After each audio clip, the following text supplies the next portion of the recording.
At 3:47 a.m., the ambulance screamed into St. Mary's Emergency Bay, carrying Eleanor Hartwell, a 72-year-old retired librarian who'd collapsed in her kitchen while preparing her morning smoothie. Paramedics found her unconscious, surrounded by fresh spinach leaves and a half-blended green concoction that would become the center of a medical mystery. Dr. Sarah Chun initially suspected a typical senior stroke. Eleanor's vitals painted a grim picture: blood pressure through the roof, irregular heart rhythm, clear signs of cerebral bleeding. Her daughter Margaret frantically explained that her mother had been perfectly fine the night before, even excited about her new health kick. She'd been making these spinach smoothies every morning for 3 weeks, Margaret sobbed. 2 cups of fresh spinach, banana, apple juice.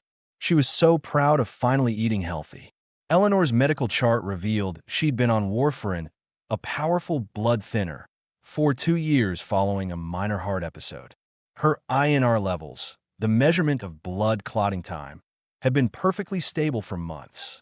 Until now, the blood work showed Eleanor's INR had plummeted from a therapeutic 2.5 to a dangerous 1.1 in just 3 weeks. Her blood was clotting almost as if she'd never taken warfarin at all. The culprit wasn't a missed dose or medication error. It was vitamin K, specifically the massive doses Eleanor had been consuming in her daily spinach smoothies. Each smoothie contained approximately 1,100 micrograms of vitamin K, nearly 10 times the recommended daily intake for someone on blood thinners. Spinach ranks among the highest vitamin K foods on Earth, and it's the direct antagonist of warfarin's blood-thinning effects. Here's where the story takes a darker turn. Eleanor wasn't unique. The American Heart Association estimates that 40% of seniors on blood thinners experience dangerous drug-nutrient interactions annually, with vitamin K foods being the leading cause. A 2019 Johns Hopkins study revealed that emergency room visits for warfarin-related complications increased by 67% among patients who had recently adopted healthy eating habits without medical supervision. Consider Robert Martinez, a 68-year-old from Phoenix, who suffered 3 mini-strokes in 1 month after his wife started adding kale chips to his daily routine. Or Patricia Wong, 74, whose routine colonoscopy revealed dangerous blood clots just weeks after beginning a raw vegetable diet recommended by her yoga instructor. These aren't isolated incidents. They're part of a growing epidemic of well-intentioned dietary changes that turn deadly for seniors on life-saving medications. The pharmaceutical industry has known about vitamin K interactions since warfarin's introduction in the 1950s, yet this information rarely reaches patients in practical terms. Most seniors receive a generic handout listing foods to avoid without understanding the mechanisms or cumulative effects of seemingly small dietary changes. Eleanor's story becomes even more tragic when you realize the timing. Her body had spent 2 years adapting to a specific warfarin dosage calibrated to her previous diet. When she suddenly introduced massive vitamin K doses, her liver began producing clotting factors at an accelerated rate, essentially overriding her medication's protective effects. The stroke wasn't just predictable, it was inevitable. But here's what makes this particularly insidious. Spinach smoothies are marketed as the ultimate health food for seniors. Social media influencers, health blogs, and even some healthcare providers promote raw leafy greens as miracle foods for aging bodies. The irony is devastating. The very food Eleanor chose to improve her health became the weapon that nearly killed her. The emergency room team worked frantically to reverse Eleanor's clotting cascade. Fresh frozen plasma, vitamin K injections, and careful warfarin adjustments slowly brought her INR back to therapeutic levels. She survived, but with permanent speech impairment and partial paralysis, the price of 3 weeks of healthy smoothies. Dr. Chin's investigation revealed another shocking detail. Eleanor's cardiologist had never specifically discussed vitamin K interactions beyond handing her a photocopied list. Her primary care physician assumed the cardiologist had covered dietary restrictions. Her pharmacist mentioned watching green vegetables, but never explained the mechanism or cumulative effects. This communication breakdown is endemic in senior care, where multiple specialists assume someone else is handling the crucial details. The broader implications extend far beyond Eleanor's case. Medicare data shows that seniors consume an average of 4.7 prescription medications daily, with blood thinners ranking among the top 5. Simultaneously, the clean eating movement has convinced millions of older adults to dramatically increase their consumption of raw vegetables, particularly leafy greens, without considering pharmaceutical interactions. What's particularly cruel about vitamin K interactions is their delayed onset. Unlike immediate allergic reactions or obvious side effects, vitamin K slowly accumulates in the liver, gradually neutralizing warfarin's effects over days or weeks. Patients feel fine, even energetic from their new healthy habits, right up until the moment their blood clots trigger a stroke or heart attack. Eleanor's daughter Margaret now speaks at senior centers about her mother's experience. She emphasizes a critical point that medical professionals often miss. Seniors don't just need lists of foods to avoid. They need to understand why these interactions occur and how to recognize early warning signs. The financial cost of these preventable complications is staggering. Eleanor's stroke required a 2-week hospital stay, months of rehabilitation, and ongoing care assistance, totaling over $180,000. Multiply this by thousands of similar cases annually, and the healthcare system faces billions in preventable expenses. Yet the most heartbreaking aspect of Eleanor's story isn't the medical complexity or financial burden. It's the cruel irony that her desire to live healthier nearly killed her. She had finally committed to better nutrition at 72, inspired by her granddaughter's wellness journey, only to discover that healthy foods could be more dangerous than the processed meals she'd been eating for decades. As Eleanor slowly recovered, she asked Dr. Chen a question that haunts many seniors. If spinach can nearly kill me, what other healthy foods are hiding in my kitchen like loaded guns? It's a question that reveals the terrifying reality facing millions of older adults who must navigate the treacherous intersection of aging, medication, and nutrition. Tomorrow morning, thousands of seniors will wake up and prepare smoothies, salads, and vegetable dishes that could trigger their next medical emergency. They'll do it with the best intentions, following advice from health experts who rarely consider the pharmaceutical complexities of aging bodies. If you're over 60, you're almost certainly taking medications that interact with foods. The real question is whether you know which seemingly innocent vegetables in your refrigerator could be silently sabotaging your treatment and setting the stage for your next trip to the emergency room. At 2:15 a.m. on a Tuesday, Frank Kowalski's wife called 911 when she found him clutching his chest in their Detroit kitchen, surrounded by empty pickle jars and the remnants of what had been his midnight snack ritual for 43 years. The 74-year-old retired auto worker had consumed his usual bedtime feast: 6 large dill pickles, a handful of pickled peppers, and 3 spoonfuls of pickle juice for what he called digestive health. Within hours, his blood pressure had spiked to 220/140, triggering a hypertensive crisis that nearly killed him. When people think they've escaped the processed food trap, the real danger lurks in foods that seem harmless, even revered as traditional wisdom. These silent killers hide in grandmother's recipe boxes, family traditions, and foods we've been taught to consider wholesome. Frank's story reveals how traditional preserved foods, particularly pickled vegetables, deliver sodium loads so massive they can overwhelm aging cardiovascular systems in a single serving. The numbers tell a terrifying story. A single large dill pickle contains approximately 1,100 milligrams of sodium, nearly half the recommended 2,300 milligram daily limit for seniors. Frank's nightly pickle routine delivered over 3,000 milligrams of sodium in one sitting, equivalent to eating 14 bags of potato chips. His cardiologist had been puzzling over Frank's resistant hypertension for 2 years, adjusting medications and running expensive tests, never thinking to ask about pickle consumption. A 2020 University of Michigan study revealed that 67% of seniors consume pickled foods at least 3 times weekly, with many considering them a healthy vegetable serving. Polish Americans like Frank consume an average of 4,000 200 milligrams of sodium daily from traditional preserved foods alone, double the amount that triggers cardiovascular emergencies in aging hearts. Consider Maria Santos, a 69-year-old from San Antonio, whose family recipe for pickled jalapenos contained 1,800 milligrams of sodium per quarter cup serving. She'd been eating them daily for breakfast, convinced they were boosting her metabolism and providing essential vegetables. When she collapsed during her granddaughter's quinceañera emergency room, doctors discovered her blood pressure had reached stroke levels. The culprit wasn't stress from party planning. It was 40 years of morning jalapenos.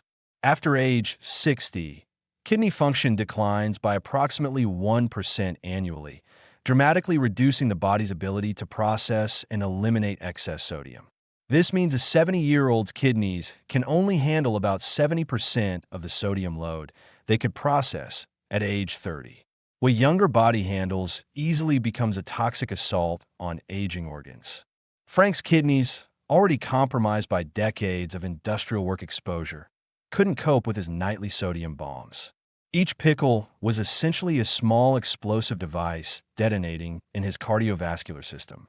The most insidious aspect of pickled foods is their delayed sodium release mechanism that medical professionals rarely recognize.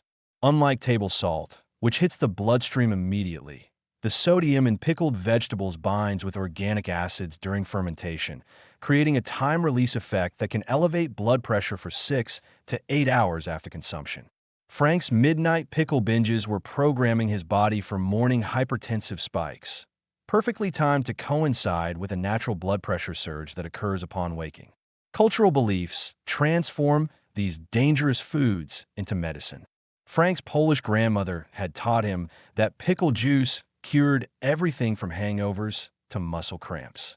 Korean seniors consume kimchi, believing it prevents cancer. Jewish families pass down sauerkraut recipes as digestive aids. These cultural beliefs make seniors resistant to medical advice about reducing pickled food consumption, viewing such suggestions as attacks on their heritage rather than medical necessity. Emergency room data reveals a shocking pattern. Hospitals in areas with large immigrant populations report 40% higher rates of hypertensive emergencies among seniors, with peak incidents occurring during cultural holidays when traditional preserved foods feature prominently in celebrations. This isn't coincidental. It's a direct result of sodium-loaded cultural foods overwhelming aging cardiovascular systems. Frank's case took a devastating turn when his daughter discovered his secret pickle stash. Beyond the obvious jars in the refrigerator, Frank had been hiding pickled foods throughout the house. Pickled eggs in the garage refrigerator, pickled herring in the basement freezer, even pickled pig's feet in a cooler in his workshop. His total daily sodium intake reached nearly 8,000 milligrams, 4 times the amount that triggers heart failure in seniors. The manufacturing process makes traditional pickled foods particularly lethal. Commercial pickle producers use sodium concentrations of 15 to 20% to ensure long shelf life and intense flavor. Homemade versions often contain even more sodium, as family recipes developed before refrigeration required extreme salt concentrations to prevent spoilage. Frank's wife had been following her mother's 1940s recipe, designed for root cellars, not modern kitchens. Frank had survived a minor heart attack 3 years earlier and had dutifully followed his cardiologist's advice about exercise, medication compliance, and avoiding obvious high-sodium foods. He'd eliminated bacon, reduced cheese consumption, and switched to low-sodium bread. Meanwhile, his nightly pickle ritual was delivering more sodium than 3 fast food meals combined, completely undermining his cardiovascular improvements. The pharmaceutical interaction created another dangerous dimension.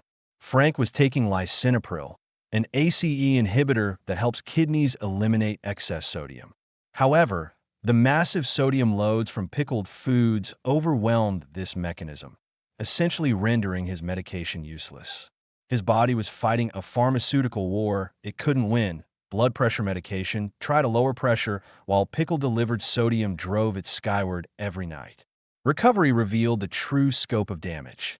Frank's echocardiogram showed significant left ventricular hypertrophy, His heart muscle had thickened from years of fighting against pickle-induced pressure spikes. His kidney function had declined to 40% of normal capacity. The foods he'd consumed for comfort and tradition had been slowly destroying his organs for decades. Medicare data shows that seniors with high-sodium diets cost the healthcare system an average of $12,000 more annually than those with controlled sodium intake. Frank's pickle-induced crisis required a 5-day ICU stay, cardiac catheterization, and medication adjustments totaling $47,000. Multiply this by thousands of similar cases, and traditional preserved foods are driving millions in preventable healthcare costs. The most heartbreaking aspect isn't the medical complexity or financial burden. It's the cultural betrayal. Foods that connected Frank to his heritage, provided comfort during difficult times, and represented family love had become silent assassins. His grandmother's pickle recipe, passed down through 4 generations, was slowly killing him. This isn't just about diet. It's about identity, ancestral wisdom, and the painful realization that sometimes the foods that define us are the ones destroying us. Millions of seniors consume traditional preserved foods daily, believing they're maintaining cultural connections and eating real food compared to processed alternatives. They're unknowingly participating in a slow-motion cardiovascular catastrophe. With each pickle, each spoonful of sauerkraut, each bite of kimchi adding another layer of sodium stress to aging hearts that can no longer handle the assault. Frank's recovery required not just medical intervention, but cultural reconstruction, finding ways to honor his heritage without sacrificing his cardiovascular system. His family had to reimagine their food traditions, discovering that love could be expressed through low-sodium alternatives that preserve flavor without preserving life-threatening salt concentrations. Tonight, thousands of seniors will reach for pickled foods, believing they're choosing tradition over processed alternatives. They'll consume sodium loads that would hospitalize younger adults, all while their aging kidneys struggle to process the assault. The cruel irony is that in trying to eat like their grandparents, they're consuming foods that their grandparents' generation needed for survival, but that modern seniors' bodies can no longer tolerate. The question isn't whether these traditional preserved foods will cause cardiovascular damage in aging bodies. It's whether that damage will manifest as a gradual decline or a sudden, catastrophic event that changes everything in an instant. For Frank, 43 years of midnight pickles nearly ended in a kitchen floor goodbye. For millions of other seniors, the countdown continues with every traditional bite. At 11:47 p.m. on October 15th, the cardiac unit at Phoenix General Hospital received its 3rd heart attack patient in 7 hours, all connected to the same seemingly innocent culprit. The victims weren't teenagers experimenting with dangerous drugs or middle-aged executives burning out from stress. They were seniors in their 70s who had attended the annual Southwestern Chili Festival earlier that day, where they'd indulge in what they considered harmless traditional foods that had been part of their cultural heritage for decades. What makes this story particularly chilling isn't the coincidence of timing, but the predictable biochemical cascade that hot peppers trigger in aging cardiovascular systems. While younger adults can handle the adrenaline surge from capsaicin exposure, seniors face a perfect storm of physiological vulnerabilities that transform a flavorful meal into a cardiac emergency waiting to happen.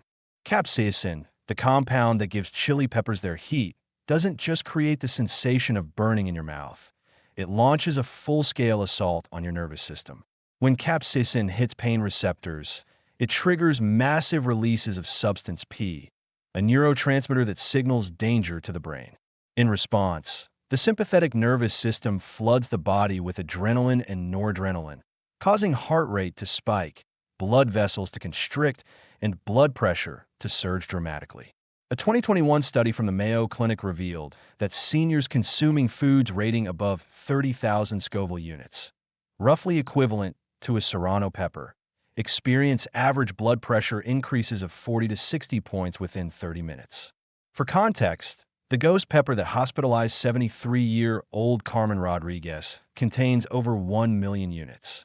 Her small bowl delivered the cardiovascular equivalent of running a sprint, while her 73-year-old heart was already struggling with decades of wear. The timing of these cardiac events follows a terrifyingly predictable pattern.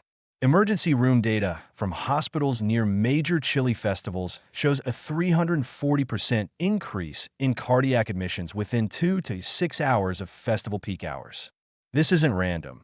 It's the precise window when capsaicin-triggered adrenaline surges overwhelm aging hearts that can no longer handle the biochemical stress.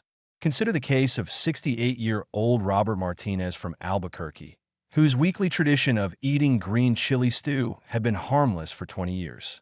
After his cardiologist prescribed a beta blocker for mild hypertension, Robert continued his chili routine without considering the interaction. Beta blockers work by blocking adrenaline receptors, but when capsaicin triggers massive adrenaline releases, the medication becomes overwhelmed. Robert's heart, caught between pharmaceutical suppression and pepper-induced stimulation, went into arrhythmia during what should have been a routine family dinner. Age-related changes in pain sensitivity create a particularly insidious trap. As we age, our pain receptors become less sensitive, meaning seniors often can't gauge the true intensity of spicy foods until the capsaicin has already triggered dangerous physiological responses. Dorothy Patterson, the 69-year-old jalapeno popper victim, had been gradually increasing the spiciness of her food over years as her taste buds dulled, never realizing she was essentially training her body to tolerate increasingly dangerous levels of cardiovascular stress. The delayed reaction mechanism makes capsaicin particularly treacherous for seniors. Unlike immediate allergens that trigger obvious symptoms, capsaicin's cardiovascular effects could take 30 to 90 minutes to peak, long after the meal is finished. This delay means seniors often don't connect their cardiac symptoms to their food choices, leading to repeated exposures and cumulative damage. Emergency room protocols now include specific questions about recent spicy food consumption when seniors present with cardiac symptoms, but many patients don't consider mild peppers worth mentioning. Carmen Rodriguez initially told doctors she'd only eaten regular food at the festival, not thinking to mention the ghost pepper chili because she consumed such a small portion. This communication gap delays proper treatment and masks the true scope of pepper-related cardiac events. The manufacturing of commercial hot sauces compounds the problem. Modern production methods concentrate capsaicin to levels that would have been impossible in traditional preparation. A single teaspoon of commercially produced habanero sauce can contain more capsaicin than an entire pepper from 50 years ago. Seniors consuming traditional amounts are actually exposing themselves to unprecedented levels of cardiovascular stress. Restaurant industry data reveals a disturbing trend. Spicy food establishments report that their fastest-growing customer demographic is adults over 65, driven partly by age-related taste bud changes that require stronger flavors for satisfaction. These seniors are unknowingly participating in a dangerous escalation, requiring increasingly potent capsaicin doses to achieve the same flavor satisfaction, while their cardiovascular systems become less capable of handling the stress. Recovery data shows that seniors who experience capsaicin-triggered cardiac events face significantly longer hospital stays and higher complication rates than those with traditional heart attacks. The combination of adrenaline surge and inflammatory response creates a unique pattern of cardiac damage that's more difficult to treat and slower to heal. Carmen Rodriguez required a 10-day hospital stay and 3 months of cardiac rehabilitation, all from what she considered a small indulgence at a cultural celebration. The economic impact extends beyond individual medical bills.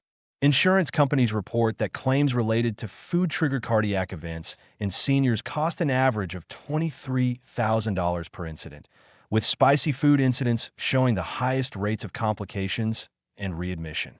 The 3 Phoenix patients generated combined medical costs exceeding $180,000, all from a single day's festival attendance. Perhaps most heartbreaking is the social isolation that follows these incidents. Seniors who experience pepper-triggered cardiac events often withdraw from cultural gatherings and family meals, fearing another episode. Carmen stopped attending family celebrations where traditional spicy foods were served, choosing medical safety over cultural connection. The foods that once brought joy and community became sources of anxiety and separation. The neurological effects add another dimension of concern. Capsaicin doesn't just affect the heart. It can trigger migraine headaches, dizziness, and confusion in seniors whose neurological systems are already compromised by age. These symptoms can mask cardiac warning signs, leading to delayed recognition of serious events. Dorothy Patterson experienced what she thought was a spice headache for 20 minutes before recognizing her chest pain as something more serious. What makes this particularly tragic is that the solution isn't complete avoidance. It's understanding the new rules that aging bodies require. Small amounts of mild peppers can still provide flavor and cultural connection without triggering dangerous cardiovascular responses. But the margin for error shrinks dramatically after age 65, and what was once harmless becomes potentially lethal. The question every senior must ask isn't whether they should give up spicy foods entirely, but whether they understand how their changing body responds to capsaicin's assault. Because in the battle between tradition and physiology, physiology always wins, and the casualties are measured not in hurt feelings, but in damaged hearts and shattered lives. At 3:17 a.m. on November 8th, Margaret Chin's daughter found her collapsed in the kitchen, surrounded by the pungent smell of fresh garlic and a pool of blood that had been streaming from her nose for what appeared to be hours. The 71-year-old retired nurse had been religiously consuming 4 raw garlic cloves daily for 6 months, convinced she was protecting her heart naturally. What she didn't realize was that her natural remedy was slowly turning her blood into something resembling water, creating a ticking time bomb that finally exploded in the most ordinary moment, while preparing her morning tea. Margaret's story reveals the most dangerous misconception plaguing modern seniors: the belief that natural equals safe. This assumption becomes lethal when combined with the complex medication regimens that define senior health care. While younger adults might experience mild digestive upset from excessive garlic consumption, seniors face a biochemical Russian roulette where each raw clove could trigger catastrophic internal bleeding. The mechanism behind garlic's blood-thinning properties centers on allicin, a sulfur compound that forms when garlic cells are crushed. Allicin doesn't just add flavor. It fundamentally alters how blood platelets function, reducing their ability to clump together and form clots. In healthy young adults, this effect is mild and temporary.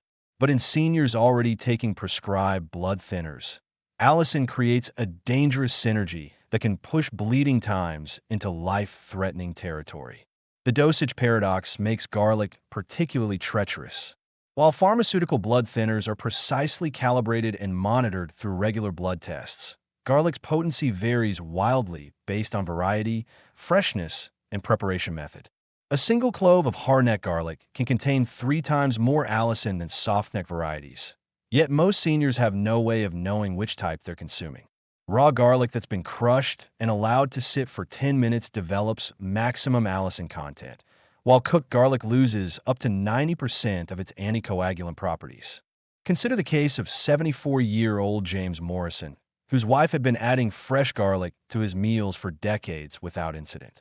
After James started taking low-dose aspirin for heart protection, his wife continued the same garlic routine, unaware that the combination was slowly compromising his clotting ability. 3 months later, a minor fall while gardening resulted in a subdural hematoma that required emergency brain surgery.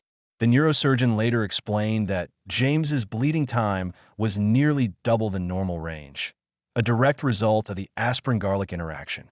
Margaret Chun had been following an online protocol that specifically recommended crushing garlic and letting it activate before consumption, unknowingly maximizing its dangerous potential. The timing of garlic consumption relative to medication schedules creates unpredictable interactions. Dorothy Williams, a 69-year-old warfarin patient, had been taking her prescribed blood thinner every evening at 6 p.m. for 2 years without problems. When she started adding raw garlic to her morning smoothie routine, she unknowingly created a 24-hour cycle of overlapping anticoagulation. Her INR levels, the standard measure of blood clotting time, spiked to dangerous levels within 3 weeks, leading to spontaneous bruising and a frightening episode of blood in her urine. Emergency room protocols reveal the hidden scope of garlic-related bleeding incidents. Many seniors present with symptoms they attribute to aging, fatigue, weakness, shortness of breath, not realizing these indicate chronic internal bleeding. When emergency departments started specifically asking about garlic consumption during bleeding workups, they discovered that 23% of seniors with unexplained anemia had been consuming therapeutic amounts of raw garlic. The supplement industry compounds the problem by marketing concentrated garlic extracts with standardized allicin content. These products can deliver the equivalent of 10 to 15 raw cloves in a single capsule, yet they're sold alongside vitamins with minimal warnings about drug interactions. Robert Kim, a 72-year-old taking both warfarin and a daily garlic supplement, experienced a near-fatal intestinal bleed when the combination pushed his clotting time to nearly unmeasurable levels. Many ethnic cuisines incorporate large amounts of raw garlic as both flavoring and traditional medicine. Korean seniors consuming kimchi, Mediterranean families using raw garlic in traditional preparations, and Eastern European communities following folk remedies often don't consider these foods as medication worth mentioning to doctors.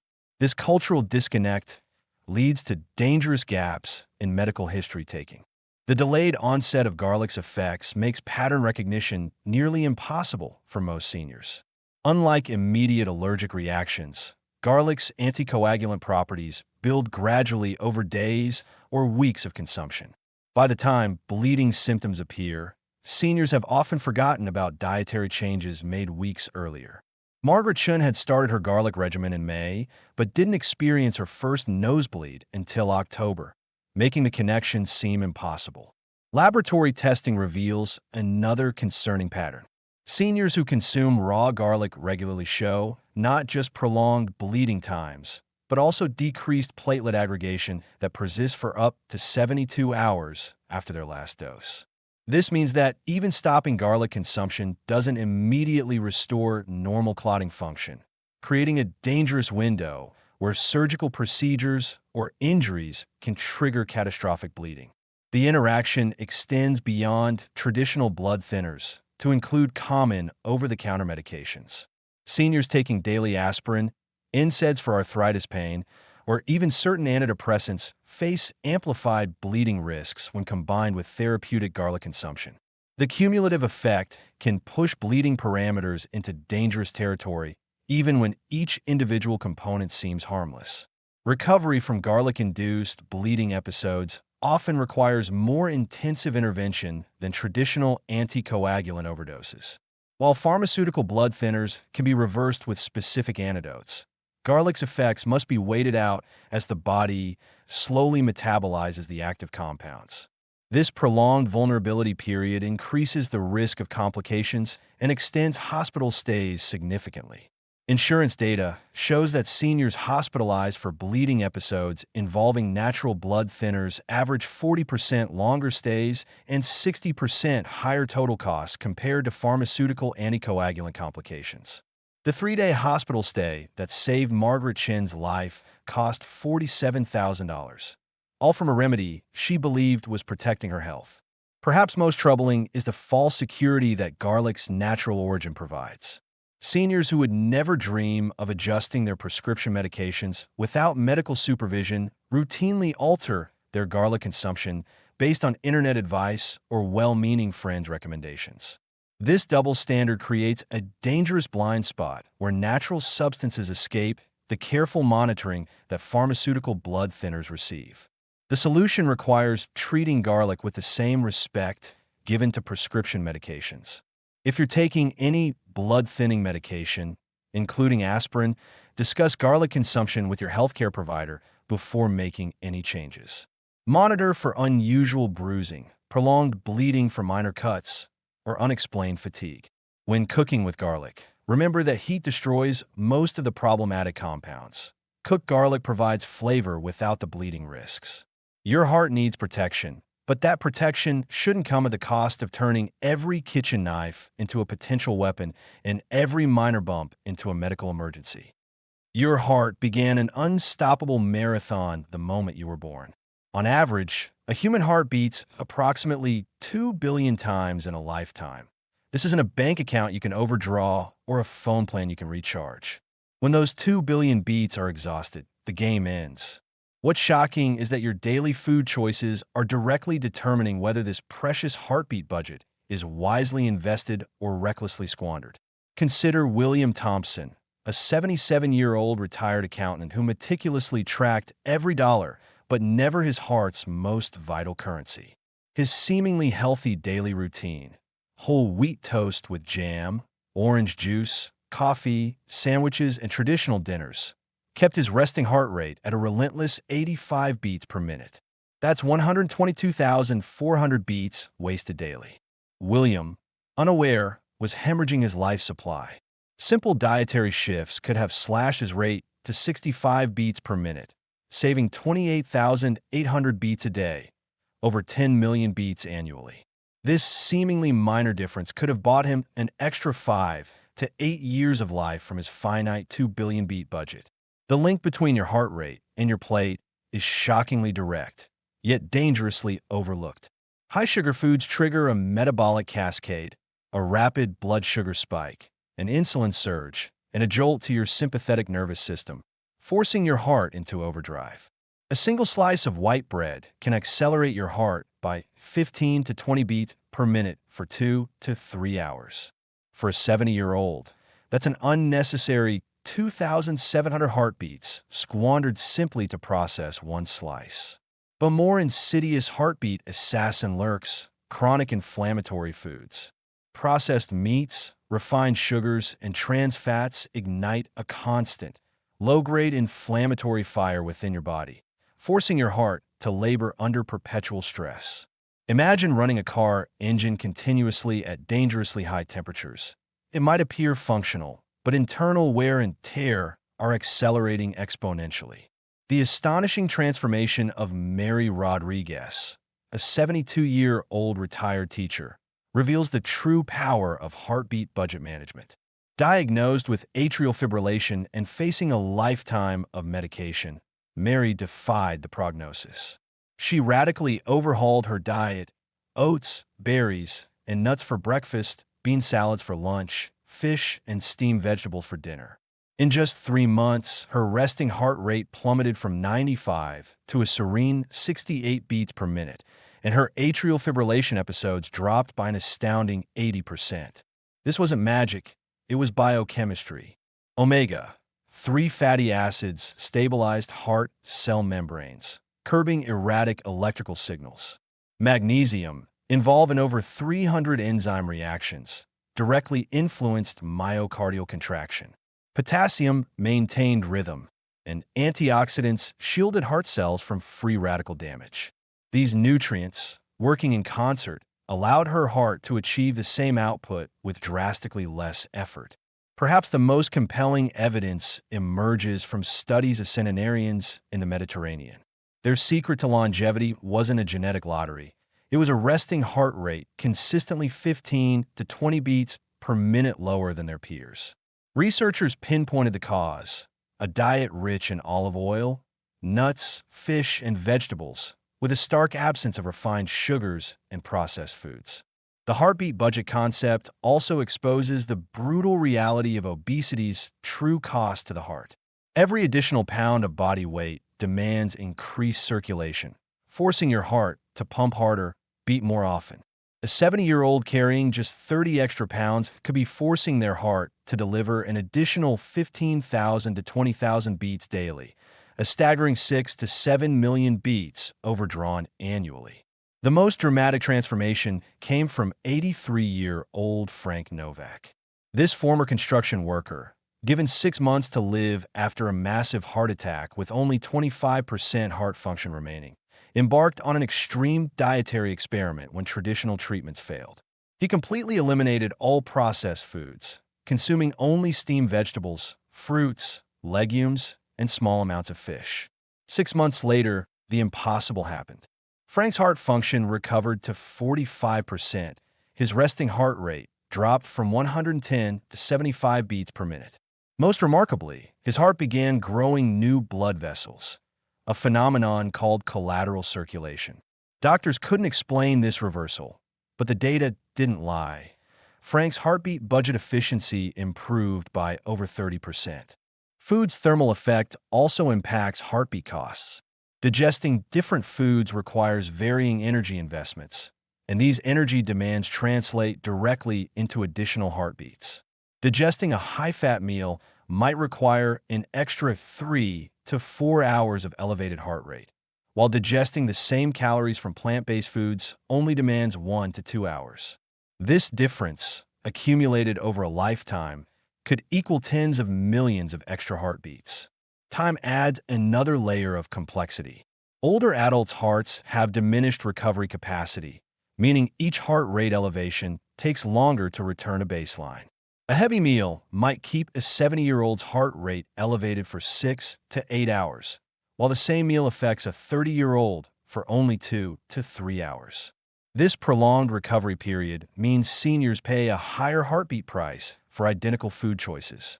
Recent research reveals connections between heartbeat budgets and cognitive function. Heart rate variability, the tiny variations between heartbeats, serves as a crucial indicator of heart health. After dietary improvements, not only does resting heart rate decrease, but heart rate variability increases, correlating with better cognitive function and emotional stability. In other words, conserving heartbeats doesn't just extend life, it enhances life quality. Calculate your own heartbeat budget usage. Measure your resting heart rate, ideally in the morning upon waking, but before rising. If it exceeds 80 beats per minute, your heart is working overtime. Every 5-beat reduction saves approximately 2.6 million beats annually. This isn't theoretical calculation. It's a concrete goal achievable through dietary changes. Start tracking how your food affects heart rate. Measure heart rate changes after meals and identify foods that accelerate your heartbeat. You'll be surprised to discover that some seemingly healthy foods might be consuming your precious heartbeat budget. Begin treating your heart rate as the finite, irreplaceable resource it truly is. Every beat saved today is a beat available for tomorrow's adventures, relationships, and experiences that make life worth living. The most shocking discovery in cardiac rehabilitation isn't what damages the heart, it's what heals it. After decades of believing heart damage was irreversible, cutting-edge research reveals that specific foods can literally reverse years of cardiovascular deterioration in seniors. But here's the twist that will change everything you think you know about heart-healthy eating. The foods that heal your heart aren't the ones you've been told to eat. And more importantly, it's not just what you eat. It's how you prepare it when you eat it and what you combine it with. Meet Harold Brennan, an 81-year-old former steel worker whose cardiologist gave him 6 months to live. His ejection fraction had dropped to a catastrophic 15%. Normal is 55 to 70%. Harold's heart was essentially a failing pump, barely keeping him alive. Traditional treatments had reached their limits. That's when Harold's daughter, a biochemist, introduced him to what she called cardiac reconstruction nutrition. Harold began consuming specific combinations of cooked vegetables in precise sequences. Not raw salads or trendy superfoods, but carefully prepared, synergistic combinations that triggered cellular repair mechanisms. 6 months later, Harold's ejection fraction had climbed to 42%, a recovery his cardiologist called medically impossible. Harold had essentially grown a new heart from the inside out. The secret lies in understanding how damaged heart muscle actually heals. Unlike other organs, the heart has limited regenerative capacity. But recent research from Stanford University reveals that certain food compounds can trigger the formation of new blood vessels, strengthen existing cardiac muscle fibers, and even stimulate the growth of new heart cells. Consider Eleanor Vasquez, a 78-year-old who suffered 3 heart attacks before discovering this protocol.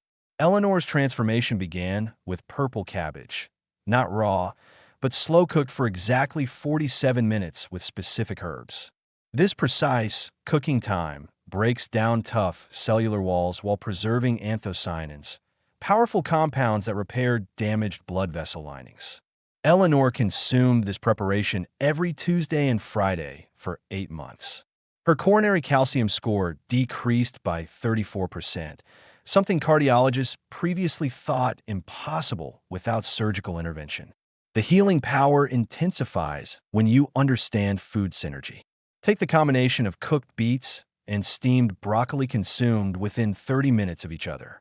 But here's the crucial detail. This combination only works when the beets are roasted at exactly 375 degrees for 45 minutes and the broccoli is steamed for no more than 4 minutes. Overcook either component, and the healing compounds degrade into useless molecules. The most dramatic transformation occurred with 85-year-old Marcus Chun, whose heart had enlarged to twice its normal size, a condition called cardiomyopathy that typically requires heart transplantation. Marcus began following what researchers now call the cellular repair sequence, specific foods consumed in precise order throughout the day. Morning, steel-cut oats cooked with cinnamon and topped with stewed apples. Lunch, lentil soup with turmeric and black pepper. The piperine in pepper increases turmeric absorption by 2,000%. Dinner, wild-caught salmon with roasted sweet potatoes and steamed asparagus. But Marcus's real breakthrough came from understanding meal timing. He consumed his largest meal at 11 a.m. when his heart's natural repair mechanisms were most active, based on circadian rhythm research. His smallest meal came at 6 p.m., allowing his heart to rest during sleep. This timing protocol, combined with specific food combinations, triggered what cardiologists called reverse remodeling. His enlarged heart actually shrank back toward normal size over 14 months. Preparation methods matter more than most people realize. Take garlic. While its blood-thinning properties are well known, properly prepared garlic becomes a cardiac healing powerhouse. The secret is crushing fresh garlic and letting it sit for exactly 10 minutes before cooking. This activates allicin, but gentle sautéing for no more than 2 minutes transforms potentially dangerous compounds into beneficial sulfur compounds that strengthen heart muscle without affecting blood clotting. Temperature control during cooking preserves healing compounds while eliminating risks. Vegetables should never exceed 212 degrees Fahrenheit during preparation. Higher temperatures destroy delicate phytonutrients that trigger cardiac repair. This is why steaming, gentle sautéing, and low-temperature roasting produce superior healing results. The most surprising discovery involves herbs that enhance flavor without cardiovascular stress. While hot peppers can trigger dangerous heart rate spikes in seniors, cooling herbs like mint, parsley, and cilantro actually calm the cardiovascular system while adding intense flavor. Fresh rosemary contains compounds that improve circulation, but dried rosemary loses 90% of its healing properties. Thyme, when added to cooked tomatoes, increases lycopene absorption by 400%, providing powerful antioxidant protection for heart muscle. Timing your healing foods around medication schedules amplifies their benefits while avoiding dangerous interactions. If you take blood pressure medication in the morning, consume nitrate-rich foods like cooked beets in the evening when medication levels are lowest. This prevents dangerous blood pressure drops while maximizing healing benefits. The most compelling evidence comes from 79-year-old Patricia Kowalski, whose coronary arteries were 95% blocked. Surgeons deemed her too high risk for bypass surgery. Patricia began consuming what researchers call arterial cleansing combinations, specific food pairings that dissolve arterial plaque. Her protocol included pomegranate juice mixed with green tea consumed 30 minutes before meals, followed by meals featuring cooked onions, steamed kale, and wild-caught fish. After 18 months, Patricia's follow-up angiogram shocked her medical team. Her arterial blockages had decreased to 60%, a reversal they'd never witnessed without surgical intervention. Patricia had essentially performed surgery on herself using food as medicine. The preparation sequence matters as much as the ingredients. Start each healing meal with fermented vegetables, sauerkraut, kimchi, or fermented beets. These provide probiotics that enhance nutrient absorption. Follow with your main healing foods, then finish with nuts or seeds to slow digestion and maximize nutrient uptake.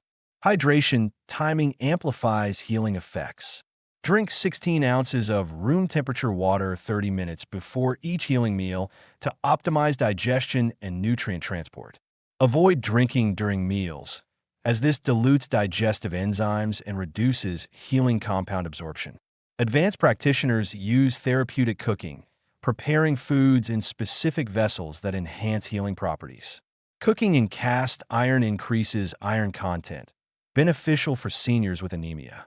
Glass or ceramic vessels preserve delicate compounds that metal pans might destroy.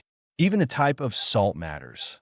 Unrefined sea salt provides trace minerals that support cardiac function, while refined table salt stresses the cardiovascular system.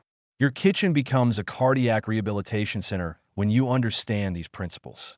Each meal becomes an opportunity to reverse years of damage, strengthen your heart, and add quality years to your life. Track your progress by monitoring resting heart rate, energy levels, and sleep quality. These simple metrics reflect your heart's healing journey better than complex medical tests. Start with 1 healing meal per day, gradually building to 3 as your body adapts to its new cardiac reconstruction program. The most heartbreaking conversation I've witnessed wasn't between a doctor and patient. It was between a 73-year-old grandmother and her 45-year-old daughter in a cardiac ICU. The grandmother, tubes snaking from her chest, whispered, "I killed your father with my cooking, and now I'm killing myself. Don't let me kill you too." This wasn't melodrama. This was the moment 3 generations of deadly food traditions finally collided with medical reality. Family food curses aren't superstition. They're genetic time bombs wrapped in cultural tradition. Every family recipe passed down carries more than flavor. It carries the accumulated cardiovascular damage of generations. Those Sunday dinners that brought families together may have been slowly fragmenting families through premature death for decades. Consider the Rossetti family from Boston's North End. 4 generations of Italian Americans, 4 generations of the same family recipes, and 4 generations of men dying before age 65 from heart disease. The family blamed genetics until 67-year-old Maria Rossetti discovered the shocking truth. Their beloved family gravy contained enough sodium to kill. The recipe, unchanged since 1943, had been slowly poisoning everyone who ate it. Maria faced an impossible choice: preserve family tradition or preserve family lives. She chose a third option that revolutionized everything. Maria began what she called recipe archaeology, tracing each family dish back to its origins, understanding why ingredients were chosen, then adapting them for modern survival. The breakthrough came when Maria discovered that her great-grandmother's original 1920s recipe used fresh herbs and vegetables because refrigeration was unreliable. The deadly modifications came later when convenience foods replaced fresh ingredients. Maria reverse-engineered the recipe to its heart-healthy origins, using fresh basil instead of salt for flavor, roasted vegetables instead of cured meats for depth. The results shocked the family. Maria's version tasted more authentic than the traditional recipe they'd been using. More importantly, within 18 months, every family member over 50 showed dramatically improved cardiovascular markers. Maria had broken a 4-generation curse by returning to the recipe's healthy roots. But here's where family food dynamics become truly dangerous: the guilt and resistance that emerges when someone tries to change inherited eating patterns. When 71-year-old Robert Chong attempted to modify his family's traditional feast, his adult children accused him of abandoning their heritage. The emotional manipulation was devastating. Robert returned to preparing the traditional dishes, and 6 months later suffered a massive stroke during the Mid-Autumn Festival. The tragedy deepened when Robert's cardiologist revealed that traditional cuisine, properly prepared, is among the world's most heart-healthy food systems. The problem wasn't the cuisine, it was the American adaptations that had crept in over decades.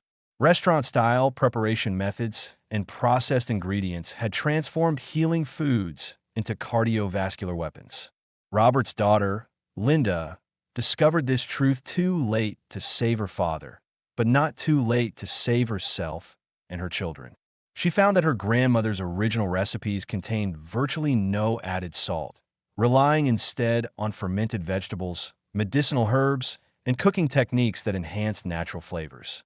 The most insidious aspect of family food curses is how they disguise themselves as love. Every family has someone whose identity revolves around feeding others. Rejecting their food feels like rejecting their love.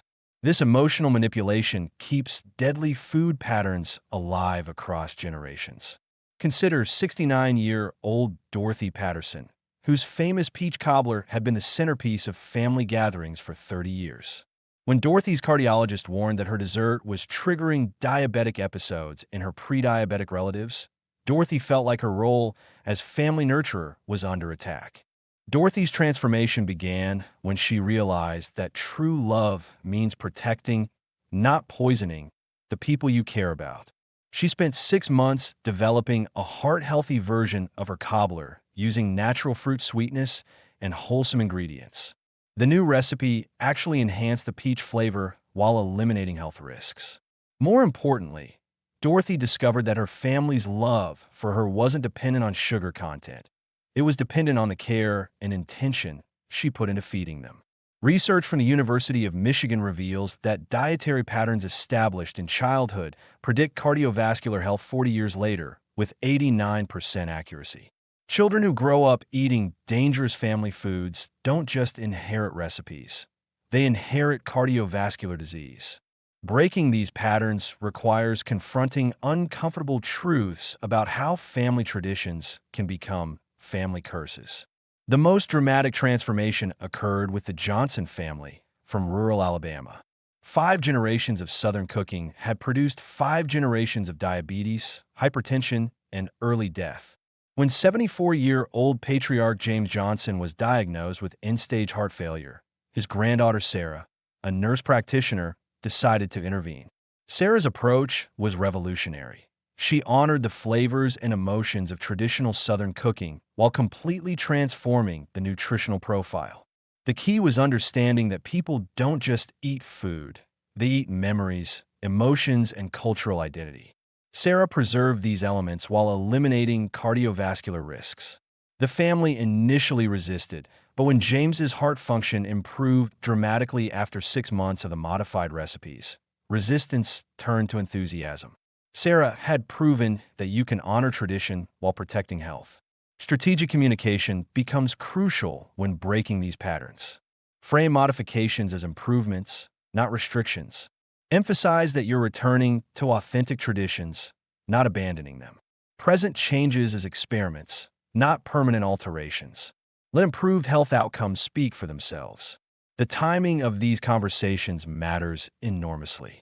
Never attempt to change family food patterns during emotional periods, holidays, celebrations, or times of stress.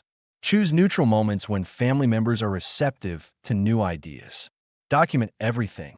Take photos of original recipes. Note family members' health improvements, and track how modifications affect both taste and health.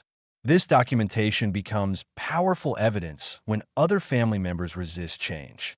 Numbers don't lie, and improved blood pressure readings are hard to argue with.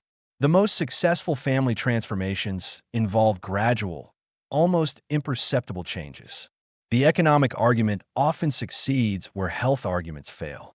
When 68-year-old Maria Santos showed her family that their traditional recipes had cost them over $180,000 in diabetes and heart disease treatment over 5 years, resistance to change evaporated overnight. Address the fear that healthy modifications will eliminate pleasure from eating. This fear is based on the false assumption that unhealthy food tastes better than healthy food. Properly prepared healthy food often tastes superior because it emphasizes natural flavors rather than masking them with salt, sugar, and fat. Your children and grandchildren are watching every food choice you make, unconsciously programming their future eating patterns. Every meal becomes a lesson about what constitutes normal eating. If you normalize cardiovascular damaging foods, you're teaching them to damage their own hearts. If you normalize heart-healthy foods, you're giving them the gift of lifelong cardiovascular protection. The conversation with your family starts with a simple statement. I've learned something that could save our lives, and I need to share it with you. Then present the evidence, not opinions, but documented health improvements from families who've made similar changes. But here's the twist that changes everything.